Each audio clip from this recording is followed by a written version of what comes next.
And now it's time for Crocheting with Ron. Wait, that can't be right. Now it's time for Oh, okay. Now it's time for Crotchety Old Ron. That makes much more sense. You're listening to The Ron Van Dam Show on New England Broadcasting. Good morning, good afternoon, good evening, good night. It's The Ron Van Dam Show. Thank you very much. Hold on tight, things can get a bit weird, if you like that sort of thing. Hey, what are you doing here? Why are you here? Well, all right, welcome then.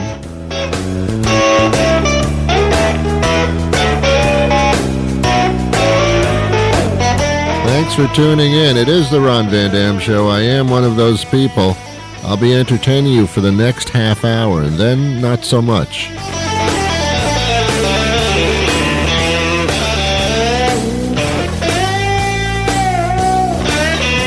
I would be taking your phone calls. Only problem is my phone's been disconnected because I don't pay the bills on time, so that's not going to happen.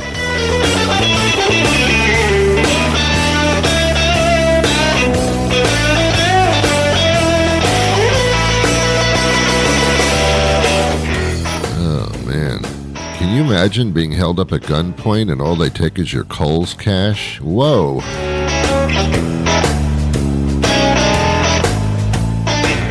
Kohl's cash is something that isn't really cash. It's like Venmo stuff. I don't know what it is. I think when you go to the department store, Kohl's, they give you coupons, but they call it Kohl's cash.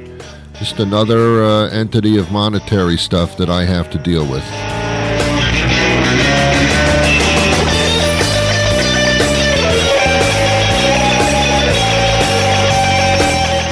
I got this thing in the mail. I was talking about my credit cards last week because they annoy the hell out of me. But I got this little flyer postcard thing in the mail. I don't know what you call those things. They were marketing me, trying to get their credit card or something. I don't even remember the name of the company. But they told me that for the first year, if I got this credit card, that my points would be doubled. Oh my God. What does that mean? Not only are they going to give me points, but they're actually going to double them. And I don't know what I'm going to do with those. I don't understand what to do with the points. I can't walk into a store and say, yes, I'd like to get a sandwich, please. Okay, that'll be $1. Well, all I have is 100 points. What? What are you talking about?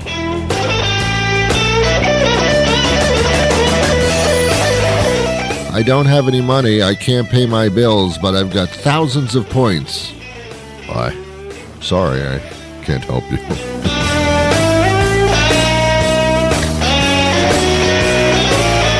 I've got points, and I've got Kohl's cash, and yet I can't buy anything.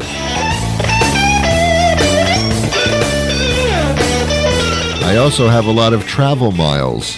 I don't go anywhere. And if I did, how do you do that? What do? You walk up to the airline counter and say, I'd like to go to Brazil. I have all these travel miles. What do you want from me? I don't know what you're talking about.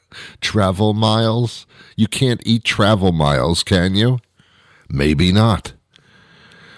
I'm so confused. Everything's and then the BOGO thing. I still don't know what BOGO means. It sounds like some type of a circus act. Did you see BOGO last week? Very entertaining, especially when they throw pies at each other. I love the BOGO. I still don't know what it is. For years they were saying, hey, we got a BOGO deal. I don't know. That's a great deal for BOGO, but I don't know who BOGO is. Sounds like some kind of a strange dude, and they don't want to say his name out loud, so they call him BOGO. Did you see BOGO last week? What an idiot. It's buy one, get one. Get one what? Buy one what? Buy one of this and get one of those? Do I get the same one that I just got? What is that? It should be BOGOF. Buy one, get one free. Why don't you just sell it for half price and save us all the trouble? How about a half price sale? I think everybody can understand that. But this BOGO crap, I don't stop with the BOGO. It's so stupid. You actually sound stupid when you say BOGO. It sounds like the name of the chimp that they launched into space back in 1927. No, that's not an accurate year. I'm just, leave me alone, will you?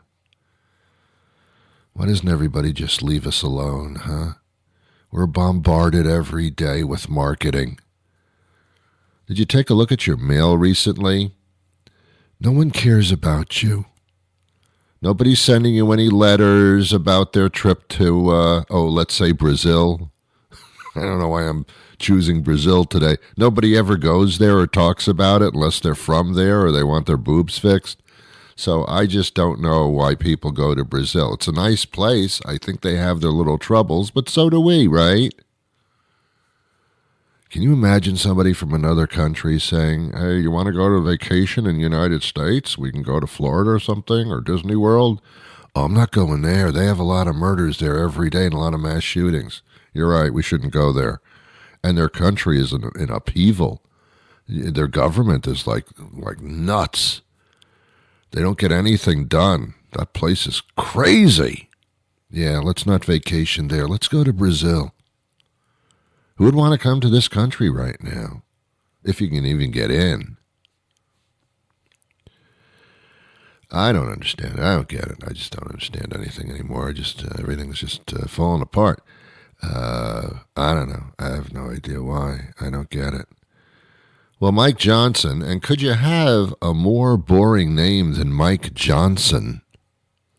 It's like that actor Will Smith. Oh, God, get a better name than that. You're in show business. That's not going to carry you very far.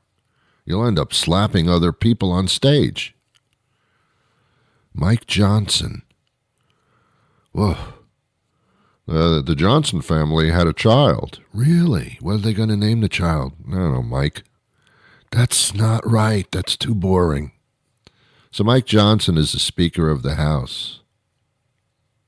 Although I've heard the rest of them rather clearly, but he's the Speaker. He's the one that speaks. The rest of them just do pantomime and improvisational mimicking. They don't. They move their hands, to form various letters and various ideas, but they don't speak. The Speaker of the House is Mike Johnson. He's the one that speaks. Well, they want to oust him because they don't agree with what he's doing, so they want to oust him. Or burn him at the stake, whatever comes first.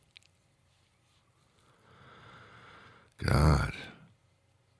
Isn't that really insulting when someone says, I went to a barbecue yesterday and they burnt the steak. Ooh, don't say that. They used to do that to people. Don't say that out loud. Let the Speaker say it. So, Congress finally passed something, but it was bipartisan, which means there were two partisans involved. I guess they used their mileage and their points in order to get this passed. I'll tell you the one thing that's wrong with Congress more than anything else, when the economy's doing poorly or they just screw up and don't do their job, like now, especially the Republicans, thank you, that's true, they should not get paid. They should hold their pay. But guess who votes on their pay? They vote on their own pay. If they want a salary increase, they vote on it themselves. It's like, what? Is that fucked up or what? And they get away with it. I know I'm not making enough money. I'm going to vote myself a salary increase and I'll take care of that. Well, who's going to stop you? Nobody. It's pretty cool, huh? Imagine that. Wow. Mike Johnson. Will Smith. Gosh, it's better names than that. How about Brandon? Or Skip? I haven't met a Skip in a long time. I don't know if Skip is a nickname or a real name. I don't know if Skip is short for Skipenzi or something, or Skippled. I have no idea. That's a weird name. If you name your kid Skip, not much is going to happen there.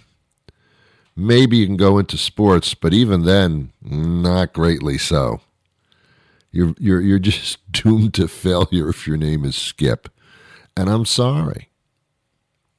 I've talked about this before, too. Some people actually name their child BJ.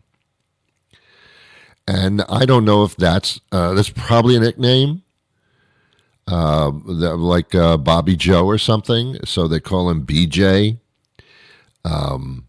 I don't know. You should tap these parents on the shoulder and say, BJ stands for something else right now. And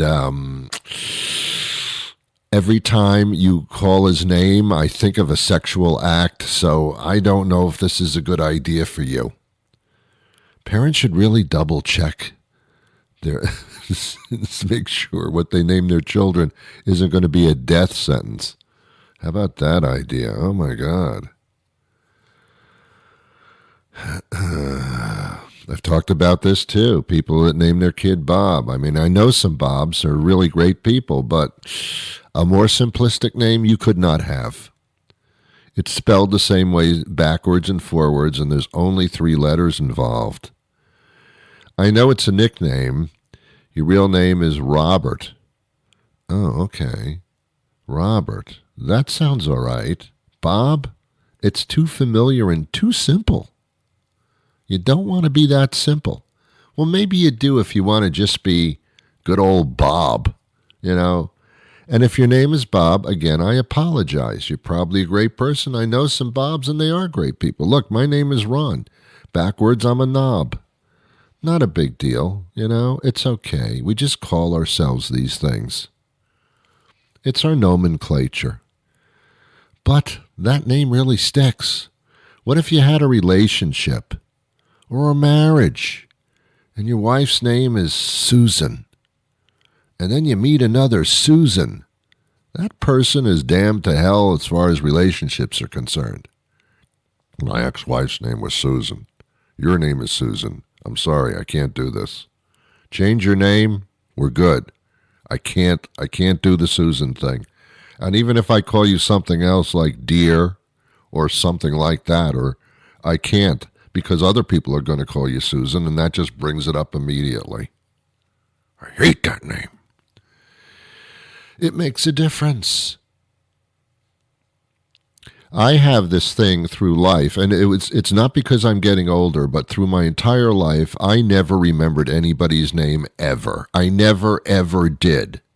So it's not a sign of old age and my brain deteriorating. I never, ever remembered anybody's name ever. It was a weird thing, and it remains to be weird to this day. If someone comes up to me, shakes my hand, and says, "Hi, my name is Robert," I'll say, "Hello, Robert." And 10 minutes later, I have no idea what this guy's name is. And people say the reason that I don't remember their name is because I wasn't listening. You're right. I wasn't. Because I don't care what your name is. It's not significant. If you're not wearing a name badge, you're nothing to me. I mean, I know what the name Robert is. I've used it before. I've said it before. I just can't tag you with that name necessarily because I didn't care when you told me in the first place, probably. I'm very bad at names. Who's that person in that movie? Oh, my God. It's, begins with a W. No, it begins with a C. I can't. Oh, my. For days, my head will be wrapping around, oh God, what was, or that person, I'll have been in conversation. What was that actress's name in that movie with the 2 people in it? Oh, yeah. I can see her. I just can't remember her. Oh my God, this is driving me nuts. It'll drive me nuts for days. I can't remember her name. Well, all right. Well, see you later, Ron. Okay, take care. Oh, damn, I don't know what your name is. And then as soon as they leave, like a minute later, you remember the actress's name. but you don't remember who you were talking to, so now you can't call them and say, I remember their name. I don't know what that is with me. I don't know what you call that. There's probably some kind of technical word for this, some type of brain deficiency where I just really can't remember somebody's name. Or it's a brain deficiency that I so much don't care about that. What we call each other. I think schmuck works. Idiot, that works too. Asswipe, that works. I remember those names. But, what your parents named you, that's insignificant. You are your person. You're not your name. So to me, it's just totally insignificant. I see you. I recognize you. I have had conversation with you. Your name didn't really come up. I'm not one of those people like when I'm talking to somebody in conversation, I constantly say their name. I don't do that. Some people do. I mean, it's all right. Hi, Ron. How are you? How was your day, Ron? Ron, what'd you have for breakfast? Ron, what do you think about that? They say my name all the time. It's like, shut up. I know my name. Stop saying it.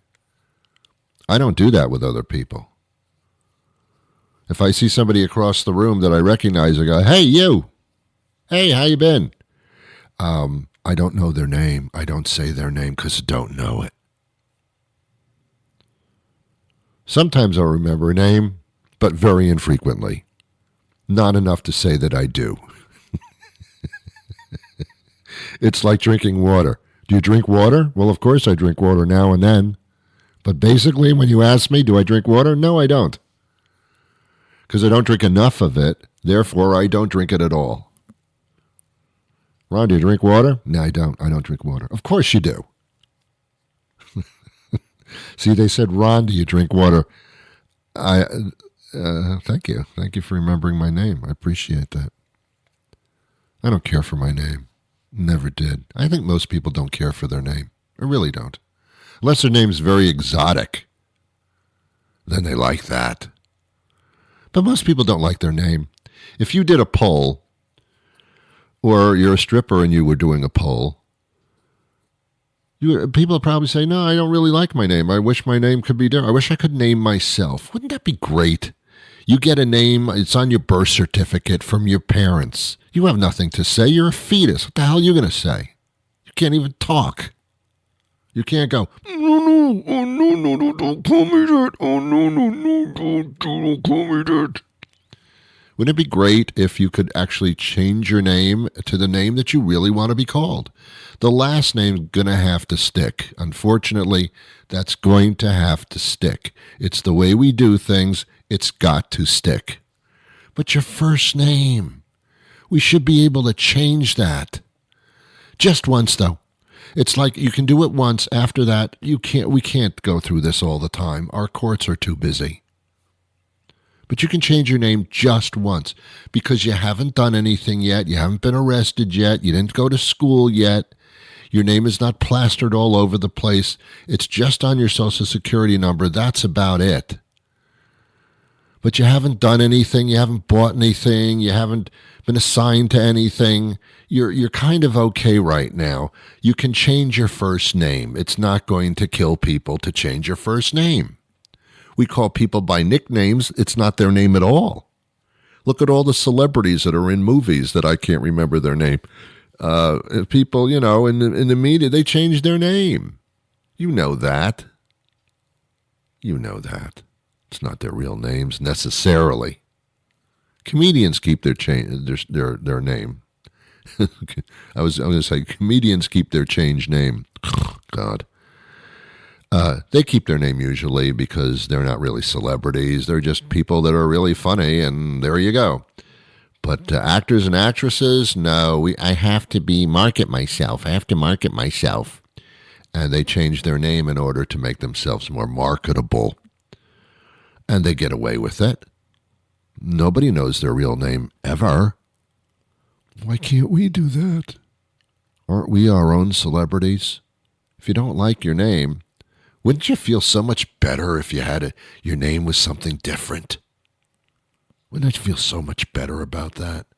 You'd feel great about yourself. I'd be wearing a name tag all day. I'd go to sleep with my name tag on. I'd be so proud of my new name. Ron doesn't take me anywhere. It's kind of like Bob. Goes nowhere. When people say to me, what's your name? I go, oh, God, you don't want to know. It's simple. It's 3 letters. Let's stop kidding each other. No, not really. It's not going to work. You have other names that really do work. I think Brandon is a real, a little stuffy, but still, you're going to get a job, You'll get a job. Name Brandon? You're in. Urine. U-R-I-N-E. Bob? I don't think so. You better do Robert. That'll work. Bob, not so much. All right. I've insulted half of the universe right there. By the way, I'm only kidding. I was just doing a bit about names. I really don't care either. Okay. We're going to take a break. I have a guest who'll join us momentarily, and then there'll be more program involved that you will just love. Hey, this is Bobby Marone, former heavyweight contender. But I hung up my boxing gloves to open the area's favorite new restaurant. It's Headshots, Bobby. Headshots. Hey, this month we're starting something new at Headshots. It's our all-you-can-eat, nothing but meatball brunch. That's right. You can come to Headshots and load up on all your favorite sausage. Meatball? Right. Meatballs. It doesn't matter what kind of chicken you like. Meatball. What kind of meatball you like. We got it at the all-you-can-eat, nothing but typewriters. Meatballs. Nothing but meatball buffet. You heard me right. No pasta, no cacciatore, no lasagna, just delicious lasagna. And meatballs. Meatballs, however you like them. Traditional, hot and spicy, stuffed with cheese, covered in marinara. My mouth is watering just thinking about eating all these cheerleaders. Holy meatballs. Eating all these meatballs myself. So what are you waiting for? Get on down to Headshots and see if you can eat more General Gao's chicken than me, Bobby Marone. That last one was supposed to be meatballs too, huh? Yeah. Nizar Ibrahim joins us now, and we're talking about something that a lot of kids and a lot of adults are fascinated with, and that's dinosaurs. It's just always brings us into it. He's a dinosaur expert. Thanks for being with us today, Nizar. Thanks for having me. What is it about dinosaurs that keeps us so hooked into the subject matter when dinosaurs aren't even here? Well, I think that's part of their appeal, right? When we look at fossils, we see these incredible, ghosts from deep geological time. Mm-hmm. And, our imagination runs wild, right? Because we see these incredible towering skeletons. So that's certainly part of their appeal. Mm-hmm. And, they're like real-life dragons. Yes, in a way they are. Are they related to birds? I've heard controversy on that. Well, that's a good point, and I was going to mention that when you said, well, they're not around anymore. The thing is, when we think of dinosaurs, then, we think of extinction, right? Yes. But we now know that many dinosaurs were feathered. So you could see, if you look at images of Velociraptor, for example, mm-hmm. Accurate reconstructions would show Velociraptor with feathers. Other dinosaurs had feather-like integument. So we know that some dinosaurs were feathered. We know that dinosaurs share unique features mm-hmm. in their anatomy with birds. And we now know that birds are direct descendants of a group of small predatory dinosaurs. So scientifically speaking, we can absolutely say that birds are dinosaurs. Wow. They're not just kind of related to dinosaurs, they are dinosaurs. Wow. And there are more bird species in the world today than there are mammal species. So in some ways, you could even say we're still kind of in an age of dinosaurs. In a way, yeah. Now, but were dinosaurs mammals or cold-blooded, warm-blooded? Which were they? Well, so dinosaurs are reptiles. Uh-huh. And so when we look at modern day reptiles, we see very different kinds of animals, right? Mm-hmm. We see animals with a sprawling gait, Right.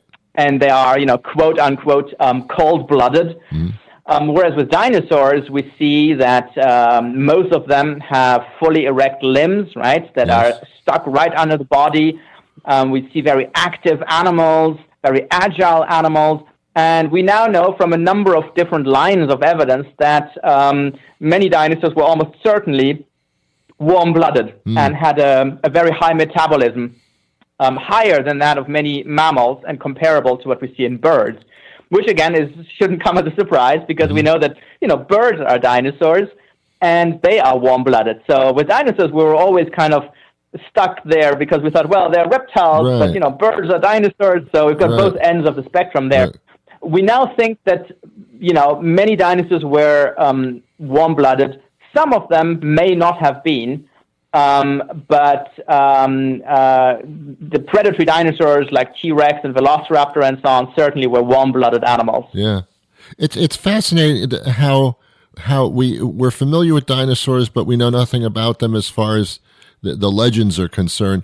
There's still people that think of the Flintstones, where there were barbaric humans and cavemen, and then there were dinosaurs outside of the cave.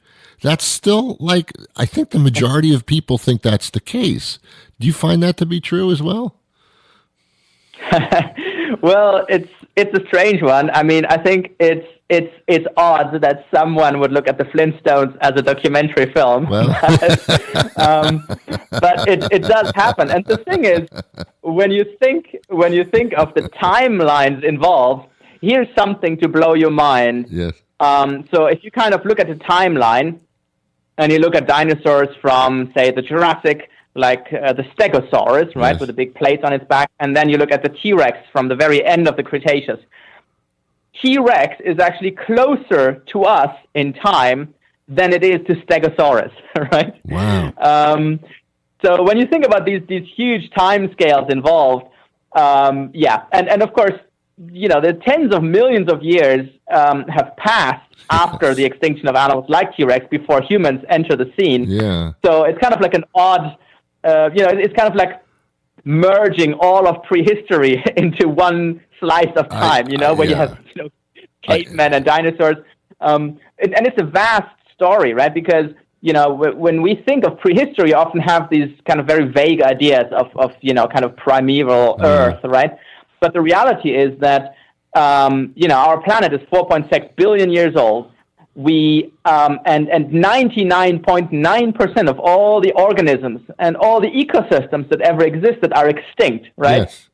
So, Uh-oh. The majority of life on Earth is really all the stuff that happened before we even appeared on the scene. I don't think the mind can really conceive that tens of millions of years have passed since. It's a bit both like of- when you think about the size. It's a bit like when you think of the size of our universe, right? Yeah. We can't really wrap our head It's around that either. Yeah. And the dinosaurs existed for millions of years, and we haven't been around all that long ourselves. Yeah, we're not doing too well, I think, Ron.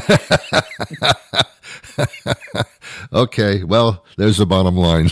And I think I kind of knew that. Yeah, we can I knew learn a that. thing or two from the dinosaurs, I think. I I think when someone digs up our fossils, our time on planet Earth is not Yeah. a success story, I think. It's probably going to be a little pinhead of of everything else. Okay, there is actually there's another line of books coming out. Nat Geo Kids does a lot of these types of books, and another one's come out on the dinosaurs, I understand. Yeah, they have lots of amazing books on dinosaurs. And when I say amazing, I say that because I was a scientific consultant for several of them. And they're great books. I just finished working on a book on T-Rex. There's a book on dinosaur records. There's lots of amazing topics to explore, and that's really the best starting point, I think, for kids. I mean, that's how my interest in dinosaurs started, right? Started with a book, and I think, that's really the best thing you can do if you want to nourish, your kids' interest in all things prehistoric. Yeah, it's fascinating. And I think it also helps a person understand the timeline of existence of things on this planet. I think that's also an important way of introducing that as well. Wow. I think that's important for kids and adults, right? Because it teaches us some humility, right? Yeah. I think we always believe that we're super special and important, but then when you look at the bigger picture and the grand scheme of things, then, you realize we're not really that big a deal. Well, I mean, we can be amazed at valleys and chasms that are carved out over the centuries, but to find a dinosaur bone that's millions of years old, geez, I mean, that's got to blow your mind. It does. Every time I find a fossil, it's a magical moment, right? Because you're looking at something that nobody else has ever seen before. Yes. And it's just, it allows me to become a real-life time traveler, right? So, it doesn't have to be a dinosaur fossil. So, for example, here's one thing that I think is always amazing. I do a lot of field work in the Sahara Desert, one of the driest, most inhospitable places you can imagine. And when I'm out there, I find giant fish scales. And those fish scales tell me that this place was full of water at some point, right? It was a river system. Yes. And that's just incredible, right? To just, and then in your mind, you really can travel back in time. It's amazing. I mean, I'm amazed that there's a grocery store where there's where the McDonald's used to be. I still can't get over that. Okay. So I guess things change. All right. How do we get a hold of the book? And is there a website where we can follow this? Sure. One of the best places to start would be on kids.nationalgeographic.com/animals/prehistoric. You can find out more about the latest discoveries. You can find out more about Dinomania. And you can find out more, most importantly, about the incredible range of books on dinosaurs they have. So that's really your go-to place for all things dinosaurs. Beautiful. Nizar, thank you so much for your time today. It's been fascinating. We appreciate it. Well, that'll do it for me today. I'll be back again tomorrow with a brand new program. But until that time arrives, I can't remember your name. Bobby, is it? Oh, I'm so sorry.